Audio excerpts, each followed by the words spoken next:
আউযুবিল্লাহি মিনাশ শাইতানির রাজিম। বিতাড়িত শয়তানের কবল থেকে আমি আল্লাহ তাআলার কাছে আশ্রয় চাচ্ছি। বাংলাদেশি সেবা পার্টির পক্ষ থেকে আপনাদের সকলকে জানাই আসসালামু আলাইকুম ওয়া রাহমাতুল্লাহ। আপনাদের সকলের উপরে আল্লাহ তাআলার রহমত এবং করুণা বর্ষণ হোক, এটি আমার কামনা। আমি যে কথাগুলি আপনাদের সামনে রাখব তার পূর্বে কোরআনের 15 নম্বর সূরা আল হিজর এর 98 এবং 99 আয়াত আপনাদের সামনে আমি রাখতে চাচ্ছি। আল্লাহ বলছেন, ফাসাব্বিহ বিহামদি রাব্বিকা ওয়া কুম মিনাস সাজিদিন। তুমি তোমার রবের তাসবিহ বয়ান করো, তার প্রশংসা বয়ান করো, এবং যারা সিজদা করে, যারা মাথা নত করে, আল্লাহর আইন যারা মাথা পেতে মেনে নেয়, তাদের দলে তোমরা যোগদান করো। ওয়াবুদ রব্বাকা হাত্তা ইয়াতিয়াকাল ইয়াকিন, এবং তোমার রবের ইবাদত করো এমত অবস্থায় তোমার মৃত্যু যেন এসে যায়। তোমার মৃত্যুর পূর্ব মুহূর্ত পর্যন্ত তোমার রবের গুলামি করে যাও, দাসত্ব করে যাও। আমি বাংলাদেশি সেবা পার্টির পক্ষ থেকে আপনাদের সকলকে জানাতে চাই, এই পৃথিবীতে অনেক ঘটনা ঘটেছে। কোনো ঘটনা হিটলারের দ্বারা ঘটানো হয়েছে, কোনো ঘটনা বুশ এবং বেলেয়ারের দ্বারা ঘটেছে, কোনো ঘটনা সাদ্দামের দ্বারা, কোনো ঘটনা মোহাম্মদ আলী জিন্নাহর দ্বারা এবং গান্ধীজির দ্বারা এবং আরো অন্যান্য লোকদের দ্বারা ঘটানো হয়েছে। বাবরি মসজিদ শহীদ করার ব্যাপারে শিবসেনা তাদের মাধ্যম দিয়ে এই ঘটনা ঘটেছে। 1947 আন্দোলন আমরা দেখেছি। আজকের যুগে এই 1947 সনের আন্দোলন ভিডিও আকারে এত বেশি আজ আমরা দেখতে পাচ্ছি, যদিও আমরা সেই সময় উপস্থিত ছিলাম না, কিন্তু কে কার সাথে জোট বেঁধে, কার গোলাম সেজে, কাদের পিছনে ধামাধারা হয়ে এসব ঘটনা ঘটিয়েছিল, এগুলি সব আমরা জানি। তার ভিতরে বাংলাদেশের মাঝে, পুরা বাংলার এই বঙ্গদেশের মাঝে 3টি লোকের কথা আমরা খুব ভালো করে জানি। কবিগুরু রবীন্দ্রনাথ ঠাকুর এবং গাশতি বেগম আর মীর জাফর।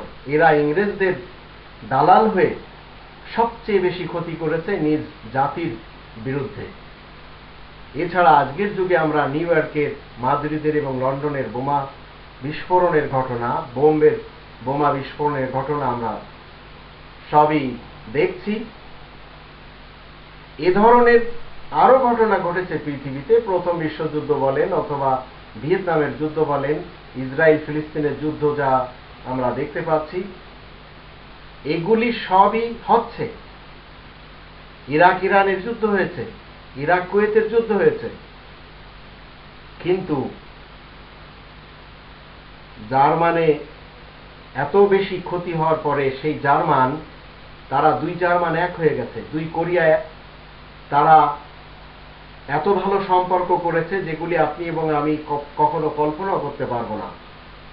কিন্তু দুঃখের বিষয়টি কি, বাংলাদেশি সেবা পার্টি আপনাদেরকে বলতে চায়, পাক বাংলার যুদ্ধ নিয়ে, দুই বাংলা এক হওয়া নিয়ে নয়, যদিও সেটা কখনো সম্ভব অতীতে যখন হয়নি আর আগামীতেও হবে না, কিন্তু পাক বাংলার যুদ্ধ নিয়ে আজ প্রায় অর্ধশত বছরের কাছাকাছি হতে যাচ্ছে, বাংলাদেশের মানুষ এক হতে পারছে না। একদিকে যুদ্ধ অপরাধী রাজাকার, অন্যদিকে মুক্তিযোদ্ধা। নতুন প্রজন্মের মাঝে সত্য, সঠিক এবং নির্ভুল ইতিহাস দিতে ব্যর্থ হয়েছে এই 43 বছরের বাংলাদেশ। এই বাংলাদেশের মুক্তিযোদ্ধারা সত্য ইতিহাস দিতে পারেনি। মুক্তিযোদ্ধারা আজ বেঁটে গেছে বিএনপিতে এবং আওয়ামী লীগে। বেশির অংশ আমরা বিএনপিতে দেখতে পাচ্ছি। মুক্তিযোদ্ধাদের মাঝে জন্ম নিয়েছে ভুয়া মুক্তিযোদ্ধা, আবার রাজাকারদের অনেকে সেজেছে মুক্তিযোদ্ধা। তো নতুন প্রজন্ম পেয়েছে দুর্নীতিবাদ নেতা নেত্রীদের থেকে হিংসা, দেশ ঘৃণা, অবিশ্বাস। দেশের মুক্তিযোদ্ধারা এক টেবিলে বসতেও নারাজ, যদি সে বিএনপি করে আর একজন যদি আওয়ামী লীগ করে। দেশের শিক্ষার্থীরা জেনে নিয়েছে, দেশ এভাবে যদি আর কিছুকাল বিভেদ আর বিচ্ছেদের সাথে দুর্নীতিবাদ নেতা নেত্রীদের মাধ্যম দিয়ে চলে, তাহলে এই বাংলাদেশ আরেক বাংলাদেশির পেটে ছুরি ঢুকবে, গুলি চালাবে এবং কিভাবে কষ্ট দেবে সেগুলি আমরা আজ দেখতে পাচ্ছি। লজ্জা হয় যখন আমরা যুদ্ধ যুদ্ধ শুনি, জঙ্গি জঙ্গি শুনি, রাজাকার রাজাকার শুনি, গণজাগরণ মঞ্চ থেকে ফাঁসি ফাঁসি আর ফাঁসি চাই এইগুলি শুনি। প্রকৃতপক্ষে দেশ সামনের দিকে নিয়ে যাওয়ার যে স্পৃহা আর যে মানুষের যে সবচেয়ে বেশি উদ্বেগ হওয়া দরকার ছিল সেটা নেই বললেই চলে। এখন বাংলাদেশি সেবা পার্টি আপনাদের সকলকে সাথে নিয়ে এগুলিকে একপাশে রেখে দেশকে আগে নিয়ে যেতে চায়। যদি আপনারা সাপোর্ট করেন, আসুন আমরা সবাই মিলে এক হয়ে অতীতের যত নেতা রয়েছেন, যারা মরহুম হয়ে গেছেন, যারা মৃত্যুবরণ করেছেন, যারা বীর ছিলেন এবং যারা শহীদ হয়ে গেছেন, যারা মৃত্যুবরণ করেছেন, যেসব এমন লোকদেরকে আমরা তাদের প্রাপ্য জায়গাগুলিতে বসাই এবং আসুন আমরা সবাই মিলে দেশকে এগিয়ে নিয়ে যাই।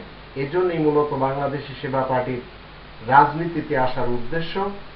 আপনারা যদি সাপোর্ট করেন, আপনারা যদি সত্যবাদী হন, সৎ হন এবং মনে করেন যে আমরা দুর্নীতি মুক্ত একটি দেশ গড়ব, দুর্নীতিবাজ মুক্ত, যারা দুর্নীতিবাজ তাদের থেকে মুক্তি দিয়ে সুনীতিবাজদের সাথে এই দেশকে গড়ব, তাহলে আমরা সবাই আপনাদের সাপোর্ট কামনা করি। আল্লাহ আমাদের সহায় হন, বাংলাদেশে চিরকাল শান্তি বিরাজ করুক, এটি আমাদের কামনা।